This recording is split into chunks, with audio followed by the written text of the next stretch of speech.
sector plays a vital role in economic development by enhancing human capital, driving innovation and improving productivity. To this end, the government continues to invest in education to raise learning outcomes and ensure equal opportunities for all. Mr. Speaker, I have proposed a total allocation of 702.7 billion to the education sector, which is almost 28% of our entire budget. This will include an allocation of 387.2 billion to the Teacher Service Commission. The allocation for TSC will include 7.2 billion for recruitment of intern teachers and 980 for capacity building of teachers on competence-based education curriculum. Further, I have proposed an allocation of 7 billion for free primary education, 28.9 billion for junior secondary school capitation, and 51.9 billion for free day secondary education. In addition, Mr. Speaker, I have also proposed an allocation of 5.9 billion for administering the national examinations, 3 billion for the school feeding program, and 7.2 billion for the recruitment of intern teachers. I think that one I'd already mentioned, that's a repeat, and 4 billion for the technical, vocational, educational training and entrepreneurship project. Mr. Speaker, to enhance infrastructure development and provide a safe learning environment in our schools, I have proposed an allocation of 1.7 billion for primary and secondary schools infrastructure, and 1.4 billion for construction and equipping of technical training institutes and vocational training centers. In addition, I have proposed 13.3 billion for the Kenya Primary Education Equity in Learning Program and 2.3 billion for the Kenya Secondary School Quality Improvement Project. Mr. Speaker, other proposed allocations to the education sector include 993 million for research, science, technology and innovation, 41.5 billion to the Higher Education Loans Board for provision of loans to university and TVET students, and this has increased from 35 billion to 41.5 billion for health. Another 16.9 billion for scholarship for university students and 7.7 billion capitation and scholarship for TVET students. In supporting manufacturing for job creation, Mr. Speaker, to continue promoting local industries, I have proposed an allocation of 18 billion under various implementing ministries, departments and agencies. Out of this, 4.5 billion will support establishment of county integrated agro-industrial parks in various counties. 2.8 billion for supporting access to finance and enterprise recovery, what we call SAFER project. 602 million for a development of Athi River Textile Hub. 705 million for establishment of flagship export processing zones hubs. 504 million for development of special economic zone textile park in Naivasha. And 798 million for Kenya jobs and economic transformation. Mr. Speaker, in order to revitalize and maximize the benefits from our cash crops, I have proposed 2 billion for coffee cherry revolving fund and another 2 billion for coffee debt waivers. This is up from the 3 billion that was allocated to this subsector in the last financial year's budget. Another 1.5 billion for sugar sector reforms and 120 million for modernization and revitalization of cotton ginneries and 245 million for horticulture produce compliance enhancement project.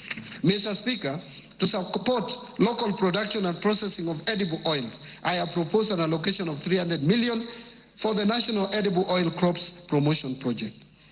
Mr. Speaker, to enhance milk processing, I have proposed an allocation of 400 million for excess milk mop-up and 150 million for modernization of milk processing factories in Runyenjes and Narok. Mr. Speaker, to equip our youth with essential training and internship opportunities in trade and industry, I have proposed an allocation of 330 million for the Kenya Industry and Entrepreneurship Project. Another 500 million for the construction of industrial research laboratories and 109 million for constituency industrial development centers.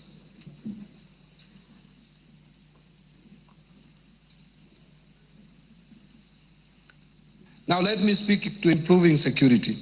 Mr. Speaker, a stable and secure environment fosters investment, trade, and overall economic growth. In this regard, I have proposed an allocation of 202.3 billion for defense.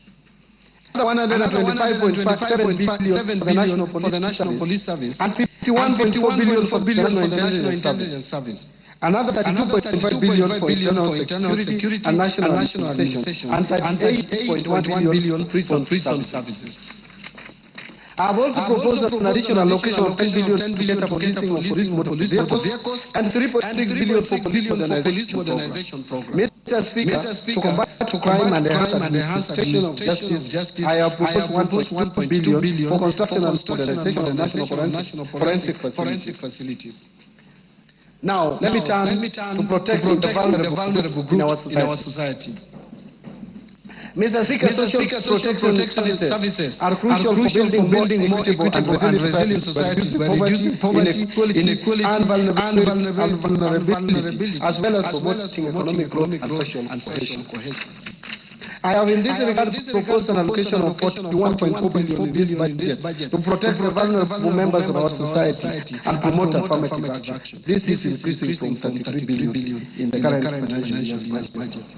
Out of this allocation, 25.1 billion will cater for cash transfers to the elderly persons. Again, this has moved from 18 billion, so it has increased by 7 billion. 8.9 billion for cash transfers to orphans and vulnerable children. Again, that's a jump of 1 billion more. And 1.5 billion for cash transfers to persons living with disability. Again, this has been increased from 1.19 billion. Mr. Speaker, the proposed allocations also includes 3.9 billion for the Kenya Hunger Safety Net Program, 450 million for the National Fund for the Disabled of Kenya. In addition, there is 600 million which will go to the Child Welfare Society of Kenya, 100 million for the Presidential Bursary for Orphans, 180 million for the Street Families Rehabilitation Trust Fund, and 90 million for the National Albinism Support Program, and finally 90 million for the National Autism Support Program. On equity, poverty reduction, women and youth empowerment, Mr. Speaker, unemployment remains one of the most persistent and challenging issues facing the country today. The challenge is not only about job creation, but also bringing the critical gap between education and employment and developing relevant skills for the modern economy. In order to empower the youth and support businesses owned by youth and women and promote development in the constituencies, I have proposed 105.6 billion for these initiatives. This allocation includes 10 billion. I have proposed 105.6 billion for these initiatives. This allocation includes 10 billion for the National Youth Service, NYS. 3.6 billion to National Unity Towards Advancement, what is famously known as NYOTA, and Kenya shilling 318 million for the Youth Enterprise Development Fund. In addition, I have proposed 990 million for film development services.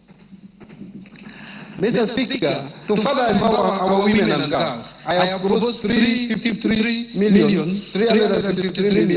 for the Women Enterprise Fund, 940 million for provision of sanitary towels to school-going girls, 254 million for strengthening prevention and response to gender-based violence in Kenya, 110 million for eradication of female genital mutilation, and 4 billion for the National Government Affirmative Action Fund, otherwise known as GAF. Mr. Speaker, to promote regional equity, reduce poverty, and enhance social development across the country, I have proposed 58.8 billion for the National Government Constituency Development Fund, 9.6 billion for the Equalization Fund to finance programs in identified marginal areas or marginalized areas, and another 15.9 billion for the Kenya Devolution Support Program number 2. To stimulate tourism growth, sports, culture, recreational and arts, Mr. Speaker, in order to harness national pride, empower our youth and position Kenya as a regional beacon of talent and heritage, I have proposed an allocation of 29.7 billion to support sports, culture and recreation as well as tourism. This proposed allocation includes 13.5 billion for the Sports, Arts and Social Development Fund, 2.3 billion to establish an automation and digitization system for the sports registrar, 241 million for the Anti-Doping Agency of Kenya, make Kenya remain competitive in the athletics and other sports. 402 million for Sports Kenya, 245 million for the Kenya Academy of Sports, 8.2 billion for the Tourism Fund, and 4.8 billion for Tourism Promotion Fund. On environmental protection, water and natural resources, Mr. Speaker, to safeguard natural ecosystems, ensure sustainable water use, and tackle the impact of climate change, I have proposed an allocation of 10.7 billion for forest resources conservation and management, 1.6 billion for forest research and development, 3.7 billion for environment management and protection, 11.5 billion for the Kenya Financing Locally Led Climate Action Project, which is known as FLOCA, 1.6 billion for meteorological service, and 13.2 billion for wildlife security, conservation and management. Another 953 million for wildlife research and development. In addition, I have also proposed 1.1 billion for human-wildlife conflict compensation and 950 million for wildlife insurance. Mr. Speaker, I have also proposed an allocation of 26.8 billion for water and sewerage infrastructure development.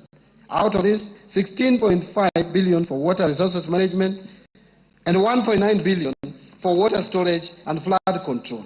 In addition, I have also proposed 15 billion for irrigation and land reclamation and 266 million for water harvesting and storage for irrigation.